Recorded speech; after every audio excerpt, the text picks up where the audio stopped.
जुगाड़ सुनते ही हमारे दिमाग में यही ख्याल आता है कि किसी ने अपना दिमाग औरों से कुछ ज्यादा लगा दिया होगा और अपनी तरकीब से मुश्किल काम को भी आसान बना दिया हो। इस दुनिया में ऐसे ऐसे जुगाड़ू लोग हैं जिन्हें देखने के बाद साइंटिस्ट भी अपना माथा पकड़ लें कि आखिर ये आइडिया उनके दिमाग में कहां से आया।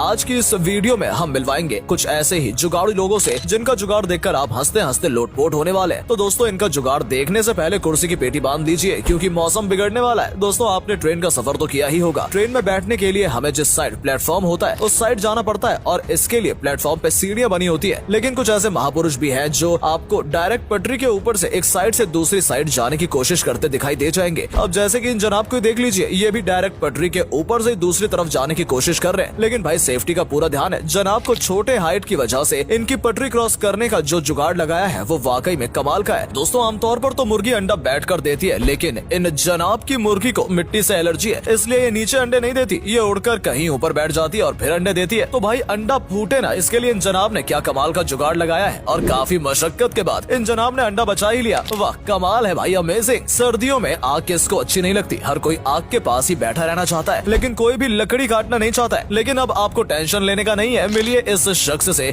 इसने लकड़ी फाड़ने का क्या नायाब तरीका निकाला है। ये जुगाड़ आपके बड़े काम का है। इसे देखकर आप सोचेंगे कि आज तक मेरे दिमाग में काहे नहीं आया। इन जनाब को पेड़ पर चढ़ना नहीं आता और जब भी नीचे से ये अमरूद तोड़ने की कोशिश करते हैं तो वो नीचे गिर के खराब हो जाते हैं। इसलिए इन्होंने ये कमाल का जुगाड़ बनाया। अच्छा हुआ भाई कि अंग्रेज देश छोड़कर चले गए, वरना वो तो सदमे से ही मर जाते। दोस्तों, आपके घर में भी छिपकली तो होगी ही जिनसे आप परेशान रहते होंगे, लेकिन छिपकली भगाने का अनोखा तरीका शायद आपने इससे पहले कभी देखा होगा। छिपकली भी यही सोच रही होगी, मैंने क्या बिगाड़ा है तुम्हारा बिल्ली मौसी। लेकिन दोस्तों, ये जुगाड़ लड़कियों के लिए वरदान से कम नहीं है। भाई, कोरोना की अगली लहर ने अभी दस्तक भी नहीं दी, लेकिन इन भाई साहब ने उससे बचने का पहले ही इंतजाम कर लिया। अरे भाई, इनका ये जुगाड़ देखकर फेस शील्ड कंपनी वाले सोच रहे होंगे कि कहीं धंधा न बंद हो जाए। इसे कोरोना क्या, उसकी अगली पीढ़ी वाली वेरिएंट भी कुछ नहीं बिगाड़ पाएगी। इस बंदे के इस जुगाड़ के लिए भारत रत्न तो बनता है। दोस्तों, अक्सर सामान को एक जगह से दूसरी जगह ले जाने में पैसा खर्च होता ही है, लेकिन टेंशन नॉट भाई, अब आप इस जुगाड़ से अपना सामान कम पैसों में ले जा सकते हो। जैसे ये दोनों बंदे एक बार में कितना ज्यादा सामान ले जा रहे हैं। वाह भाई, इनकी कॉन्फिडेंस तो कमाल की है। वैसे जुगाड़ तो मस्त है, लेकिन पुलिस अंकल के चालान से कौन बचाएगा भाई। दोस्तों, रास्ते में या ट्रेन में सफर के दौरान आपकी मुलाकात भिखारियों से जरूर ही होती होगी, जिनमें बहुत सारे ऐसे होते हैं जो अपनी मजबूरी की वजह से भीख मांगते हैं, तो बहुत सारे अपनी कामचोरी की वजह से भीख मांगते हैं। अब दोस्तों, इस भिखारी को देख लीजिए, पैसे सही न होने की वजह से ये अपने घुटनों के बल चल के ट्रेन में भीख मांग रहा है। और भीख मांगने के बाद जब डब्बे से उतरने की बारी आई तब कुछ ऐसा किया, आप खुद ही देख लीजिए। अब बात भिखारियों की अगर हो रही है तो ये हम सब जानते हैं कि लोग अक्सर खुले पैसे यानी चिल्लर ही भिखारियों को देते हैं। लेकिन कभी कभी ऐसा होता है जब देने वाले के पास खुले पैसे नहीं होते हैं, लेकिन उसका मन होता है पैसे देने का। तो मिलिए इस शख्स से जिसने इस समस्या से छुटकारा पाने के लिए क्या कमाल का आइडिया लगाया है। अब छुट्टे न होने पे आप डिजिटल भी इसे भीख दे सकते हो। देखो यार, कोरोना का समय गुटखा खाने वालों के लिए बहुत चुनौतियों से भरा था, क्योंकि भाई मास्क लगाकर गुटखा खाना बिल्कुल असंभव है भैया। लेकिन यार, हमारा देश जुगाड़ियों का देश है, यहाँ कुछ भी असंभव नहीं है। अब इन जनाब के जुगाड़ को देख लीजिए, गुटखा लवर के लिए बनाया गया स्पेशली गुटखा मास्क। वाह, आवश्यकता ही आविष्कार की जननी है। इस जनाब ने ये साबित कर दिया। आपने ड्राइवर तो बहुत देखे होंगे, जरा इस हैवी ड्राइवर को देखिए, ये सच में हैवी ड्राइवर है। मान गए भाई, मतलब आगे के दोनों पहिए नहीं है, फिर भी भाई साहब आराम से चलते जा रहे हैं। दोस्तों, आज तक आपको और मुझे तो बस यही पता था कि बस महंगी गाड़ियों में उसका फाटक ऊपर से खुलता है और हर किसी को इस तरह की गाड़ी लेने का शौक होता है, लेकिन उसके लिए काफी पैसों की जरूरत होती है। लेकिन दोस्तों, अपने इस शौक को पूरा करने के लिए हमारे जुगाड़ू लाल भैया ने क्या दिमाग लगाया है, जिसे देखकर एलॉन मस्क भैया भी सदमे में आ जाएंगे। अरे मोदी जी, इन होनहार लोगों को 5 रुपए वाली पार्ले जी का इनाम तो बनता है। दोस्तों, आपके घर पे कपड़े धोने के लिए वॉशिंग मशीन जरूर होगी, क्योंकि आजकल हाथ से कपड़े कोई भी धोना नहीं चाहता है। लेकिन अभी भी बहुत से लोगों के पास वॉशिंग मशीन मौजूद नहीं है। जैसे इन भाई साहब के पास भी वॉशिंग मशीन नहीं थी और खरीदने के लिए पैसे भी नहीं थे, तो इन्होंने घर पे ही एक सुंदर सी वॉशिंग मशीन बना डाली है। मतलब ओ भाई, तूने तो मौज ही कर दी, क्या टैलेंट है बेडू। भाई, कुछ दिन पहले सुनने में आया था कि कोयला खत्म होने वाला है और अगर खत्म हो गया तो इलेक्ट्रिसिटी भी नहीं आएगी, और अगर लाइट नहीं आएगी तो अंधेरे में पढ़ाई वगैरह कैसे होगी। तो दोस्तों, इस अंधेरे में पढ़ाई करने के लिए इन भाई साहब ने क्या कमाल का जुगाड़ लगाया है। लाइट आए ना आए, पढ़ाई नहीं रुकनी चाहिए। वाह भाई, ऐसे ही लोग पढ़ लिख कर साइंटिस्ट बनते हैं। दोस्तों, आपने रोड पर पुरानी बसों में सफर तो किया ही होगा, जो अच्छे रोड पे भी मानो ऐसा लगता है कि इसके पार्ट्स खुल के अभी अलग हो जाएंगे और इसकी अधिकतर चीजें टूटी हुई ही होती हैं। अब जैसे इस बस में ही देख लीजिए, इस बस की सीढ़ी ही टूट गई थी, तो फिर कंडक्टर जुगाड़ लाल ने बस में चढ़ने और उतरने के लिए क्या कमाल का जुगाड़ लगा दिया। कुछ हद तक जुगाड़ तो ठीक है, लेकिन भाई साहब ये कुछ ज्यादा नहीं हो गया, मतलब कुछ भी।